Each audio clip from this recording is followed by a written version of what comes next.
Consumer Connect.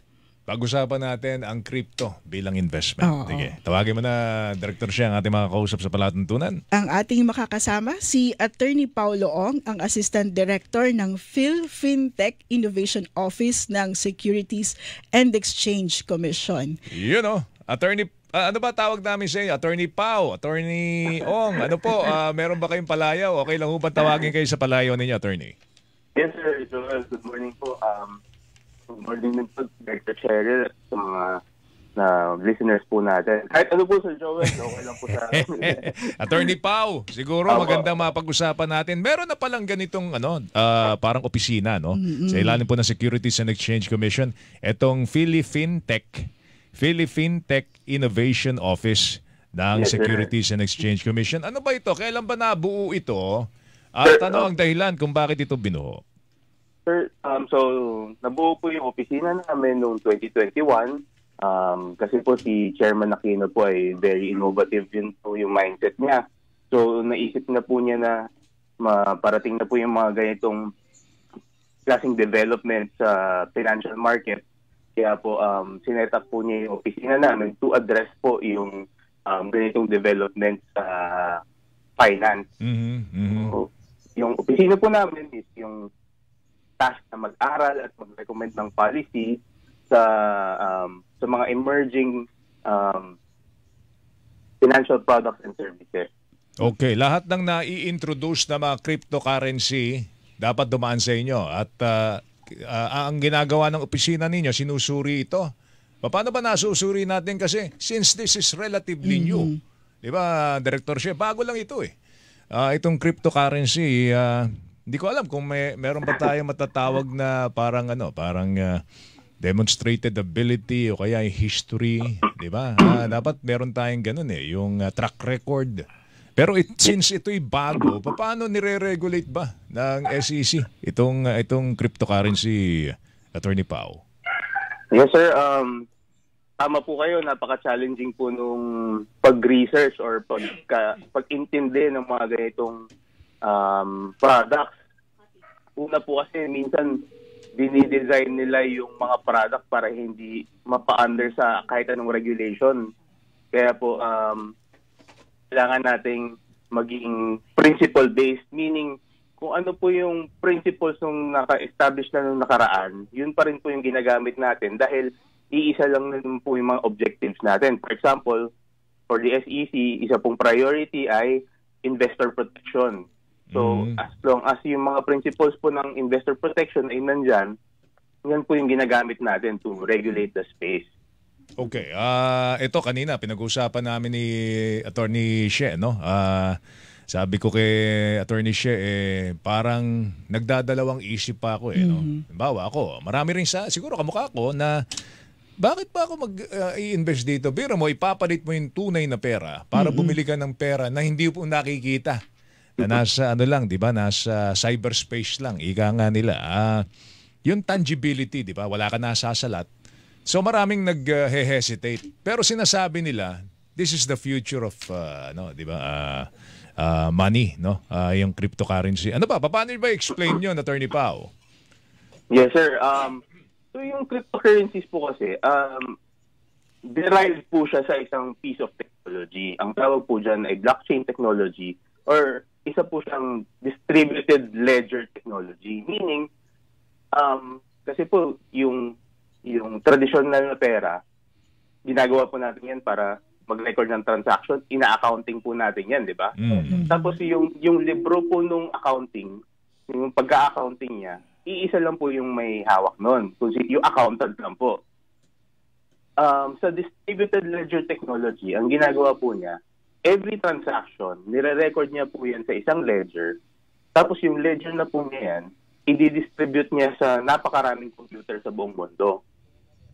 So, ang nangyayari po dyan ay nag-i-increase yung trust dun sa data dahil dinidistribute po niya yung information across a wide range ng mga computer. Medyo bumabagal po ang transaction, pero po tumataas naman po yung trust dun sa or quality ng data.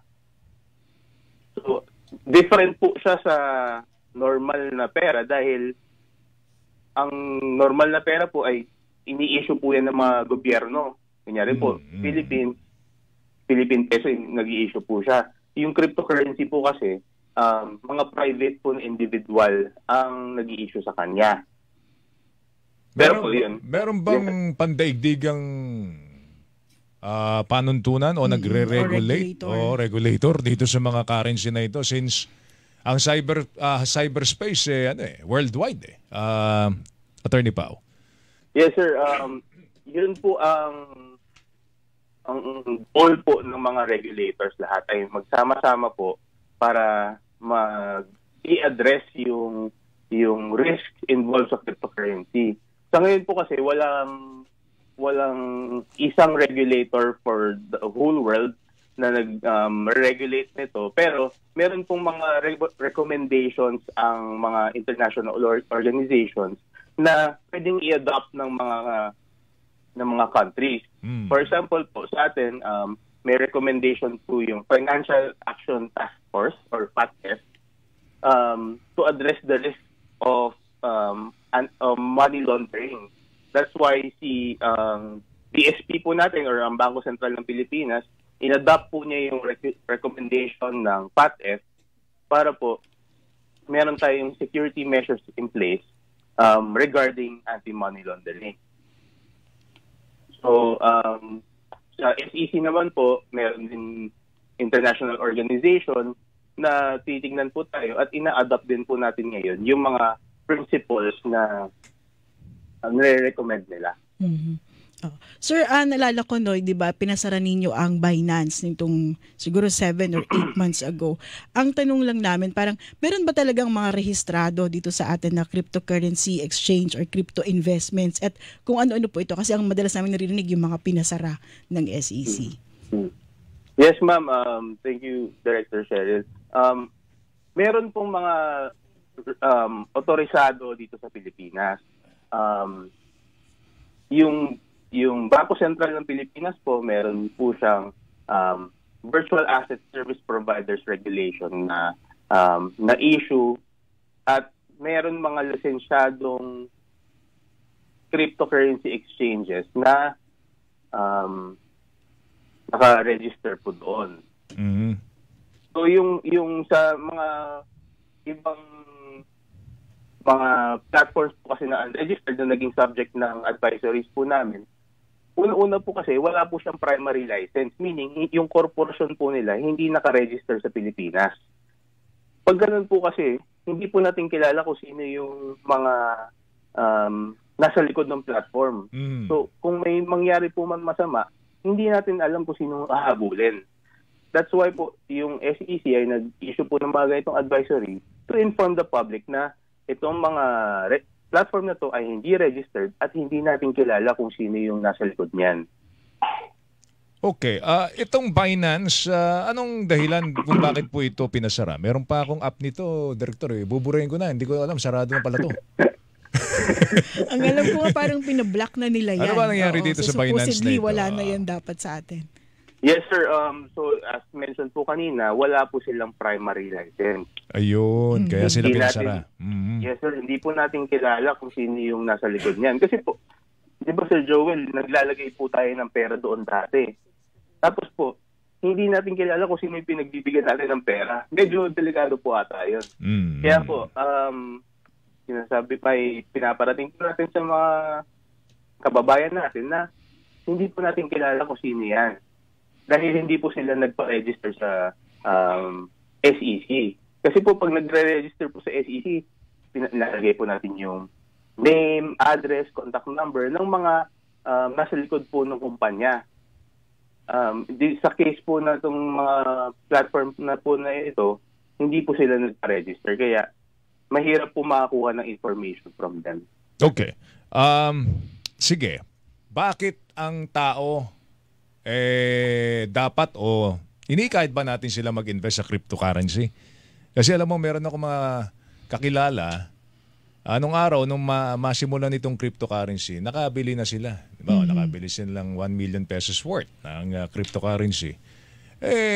Nung mga nagdaang makataon, abay tumaas ng tumaas. At sinasabi nila, I'm a cryptocurrency billionaire. Kasi nag-invest ako ng 1 million. Ang isang cryptocurrency daw, nagkakalaga na 1 million o whatever. At sila ay billionaire in crypto. No? Although, ako, isa sa mga, maraming humihikayat sa akin. Kaya lang sinasabi ko pa rin, siyempre gusto ko makita yung, di ba, yung tangible, yung may nasasalat ka. No? Kaya lang, bakit tingin mo dapat pumapasok na ang tao dito sa sa pag-iinvest sa crypto? Attorney Pao, kung iniikayat natin sila na mag-invest sa crypto. Sir Joel, hindi naman po natin masabi na hinihikayat natin, pero nire-recognize po natin na available itong financial product na ito sa market. What we always advocate po is we do our own research, meaning mag-research po tayo kung due diligence, no? Due diligence tayo. Kailangan alam po natin kung ano yung pinapasok natin. Dahil po, kung ang nasa isip lang po natin ay kikita tayo at hindi natin alam kung paano, ano yung binibigyan natin ng pera, medyo mahirap po ata yan. Masyado po siyang risky. Kaya po, parati natin sinasabi na alamin natin kung ano yung pinaglalagyan natin ng pera, ano yung upside, ano yung downside, at alamin natin yung level ng risk na involved dyan. For example po, yung cryptocurrency, in a matter of hours or minutes, pwede kang matalo ng 20%, pwede ka rin manalo ng 20%. Para din siyang stocks, no, attorney? Napaka-volatile. Yes, yes sir. Mas volatile po siya dahil sa stock market. Kasi po, oras lang po yung pinag-uusapan natin dito. Yung stock market, medyo kahit paano, araw po yung hinihintay natin. Kaya po, yun po. Meron ba tayong mga registered cryptocurrency na pinapayagan? May mga pangalan ba kayo? Baka kasi iba nag-i-invest na o nagbumibili ng crypto na hindi pa pala dumadaan sa SEC. May mga pangalan ba tayo ng mga cryptocurrency na pinapayagan ninyo dumaan sa mga pagsusuri ng ating pamahalaan, ng ating regulation office, regulatory office? Yes, sir. So, yung as for specific cryptocurrencies po, Sir Joel, wala po tayong nire-register na specific cryptocurrencies. Dahil po, nagpo-focus po tayo dun sa service providers, yung mga tao behind dun sa pag-issue or sa pag-allow sa trading. Dahil po, wala pa tayong batas for specific for cryptocurrencies. Pero, titignan po natin is yung mga tao behind the cryptocurrency. Okay, may mga pangalan kayo? Okay lang ba sabihin ng pangalan? Paano ba malalaman?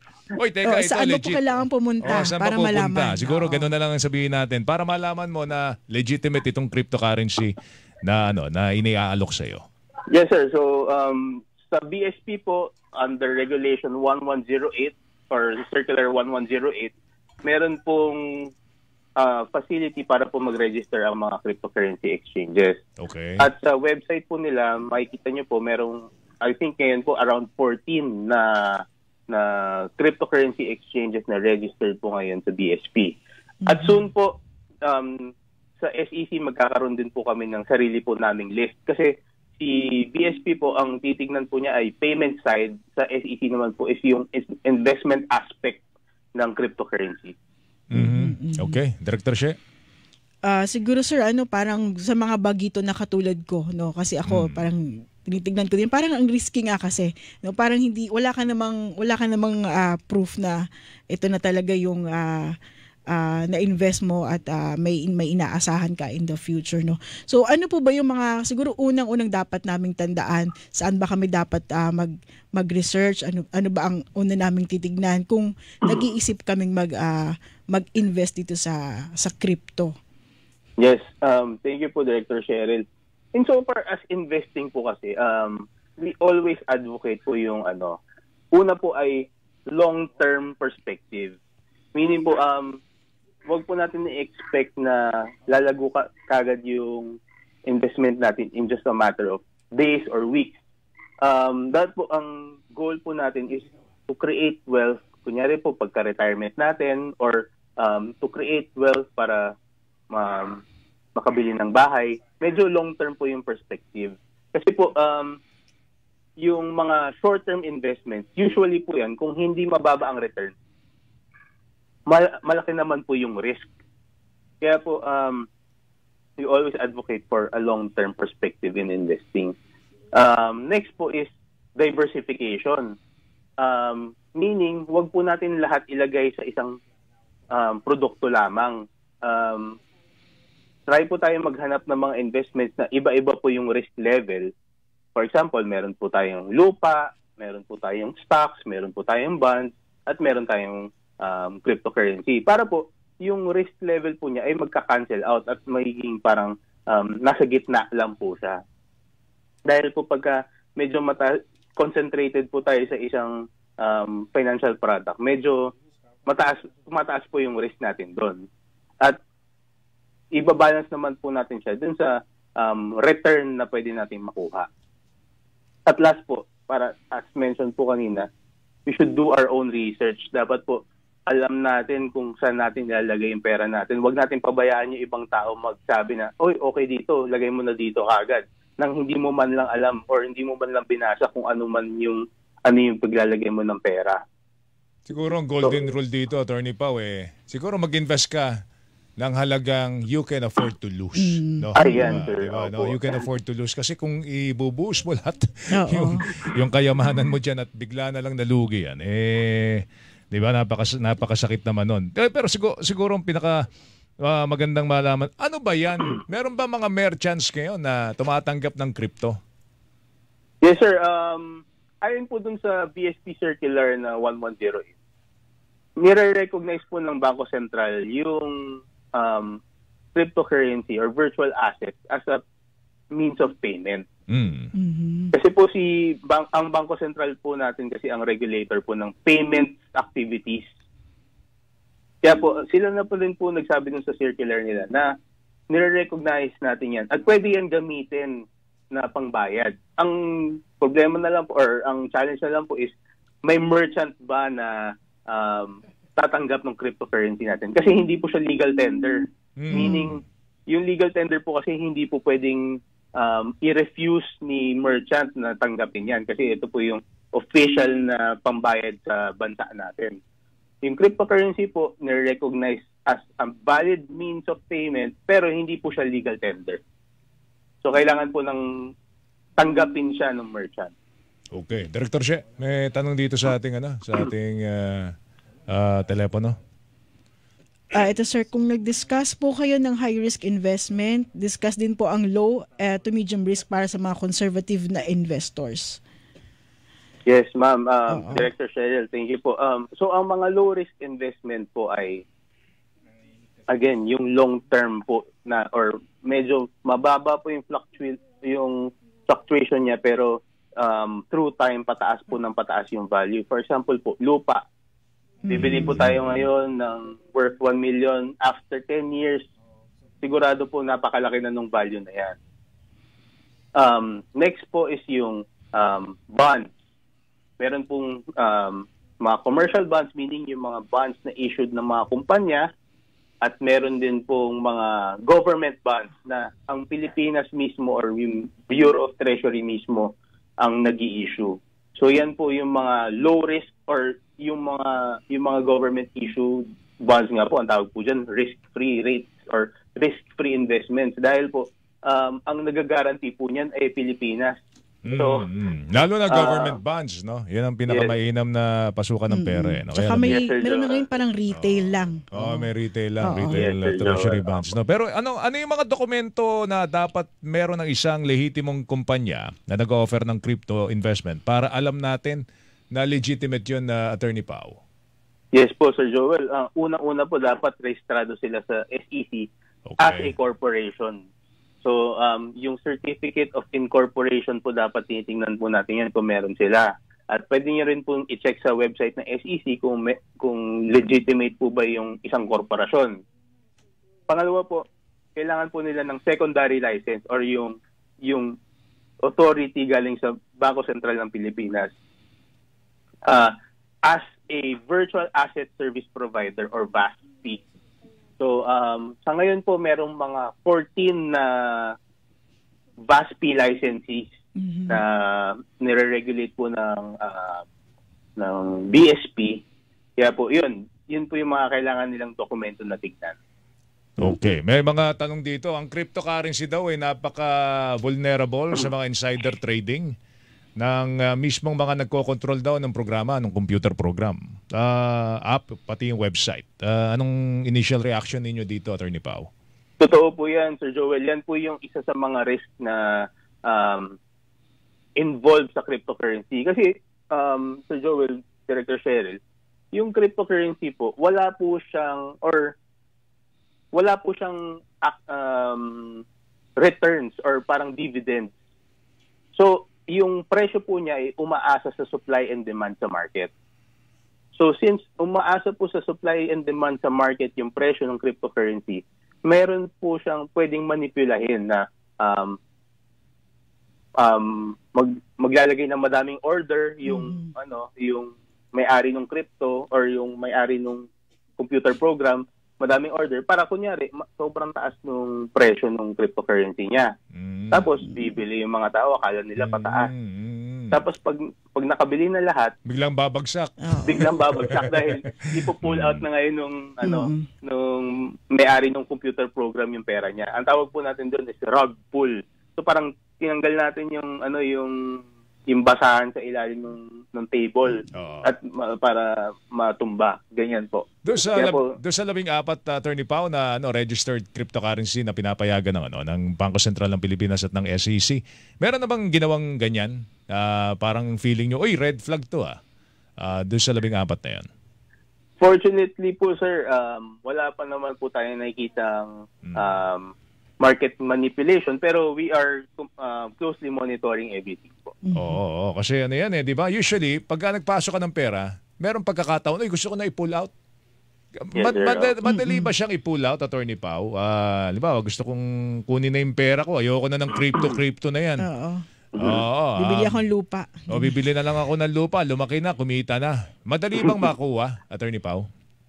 Yes, Sir Joel. Opo, madali naman po. Relatively madali naman po. Well, it depends po kung anong platform po yung gamit natin. Pero since medyo sanay naman na po tayo sa digital finance, kunyari meron po tayong mga app ng bangko or e-money wallet. Parang gano'n na lang din naman po yung experience sa mga virtual asset service providers. Okay. Ito tangang tanong to, tanga. May kinalaman ba yan kay Superman? Saan ba nakuha yung crypto? Yung yan? Kryptonite ba yan? Paano? Bakit ganyan ang tinawag dyan sa currency na yan? Yes, sir. So yung cryptocurrencies po or crypto assets, gumagamit po siya ng technology ng cryptography. Yung cryptography po, since ancient times po ginagamit na po natin yan eh. Diba po, yung mga sila Da Vinci gumawa ng device para po magkaroon ng parang code bago mabuksan yung sulat. Tapos ng World War II naman po, diba, may mga Enigma codes na para secure yung transaction ng information.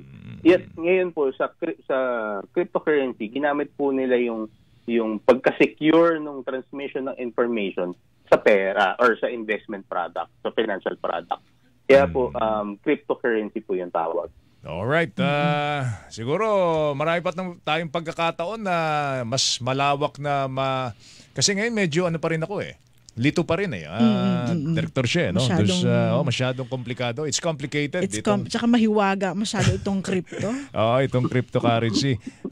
Pero initially nakakuha na ho kami ng mga vital information sa inyo, Attorney Pao. Salamat sa oras mo and regards po sa Securities and Exchange Commission. Sir Joel, Director Cheryl, maraming salamat po maraming salamat po sa opportunity at kita-kita po tayo ulit next time. Mag-ingat kayo, Attorney Pao. Thank you. Si Attorney Pao Loong, mga kapuso, Assistant Director po ito ng Philippine